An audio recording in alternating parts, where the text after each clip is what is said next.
This is your Yo-Yo Sam. Welcome to my channel. To all subscribers and non-subscribers, you are very much welcome. And if you have any comment, just go to the comment section of my channel. And thank you very much. Come on, let's go.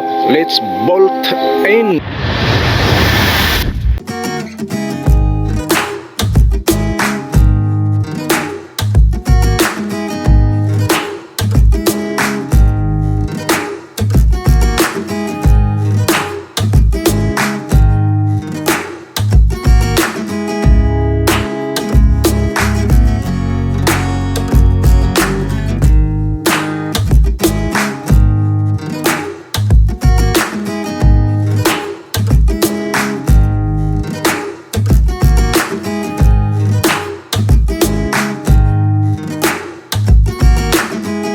Hello, good morning. This is your Yo-Yo Sam. Welcome to my channel. So, ang ating ngayong topic naman ay yung pag-assemble sa isang grass cutter na 48 volts. Kasi kanina, ina-unbox na natin yan kung ano ang mga laman. Ngayon ay assemble natin kung paano siya maikabit ng tama dito sa isang grass cutter. Ito mayroon siyang slot dito kaya umiikot lang siya. Hindi pala to siya mayroong parang mechanism na ito gagalaw lang siya kung ang iyong itulak na dito yung gulong ikabit. Dito natin ikabit sa masyadong malayo, hindi siya magkuhan sa mga bato kasi kung masyado siyang malapit doon sa puno ay maaari yung mga bato doon sa mga damo-damuhan ay kanyang masisira o ikaw naman ay masugatan. Ito yon ang ito yung gulong niya dito ikabit. Pag tulak mo rito sa yung grass cut ay iikot na siya at dito mo rin siya ikabit dito sa ganito. Dito siya.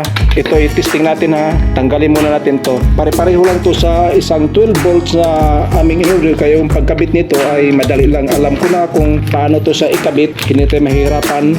Kunin natin yung washer at saka itong dito tanggalin ang dahil mahigpit to siya. Mayroon ko ito siyang tightening plastic na hindi siya basta-basta luluwang dahil mayroon siyang self-tightening. Ito mayroon siyang plastic dito sa gitna kaya yun ang dahilan na hindi siya matanggal ito. Ayan, tanggal ito siya, itong slot dito. At kung gusto mo nang ito ang gamitin mo, kung gusto mong gumamit ng itong digulong, ito ang dapat mong gamitin. Yan, dito siya iikot. Dito kasi sa slot dito, dito mo siya ikabit. Ayan, mayroon sa mga slot dito. Tapos iikot mo lang siya kung parang mahigpit na. Ayan, nakaharap na siya ron. So, safety ka na. At yung gulong na yan, ibalik mo rin ito, ikabit mo na siya. Ikabit natin yung gulong.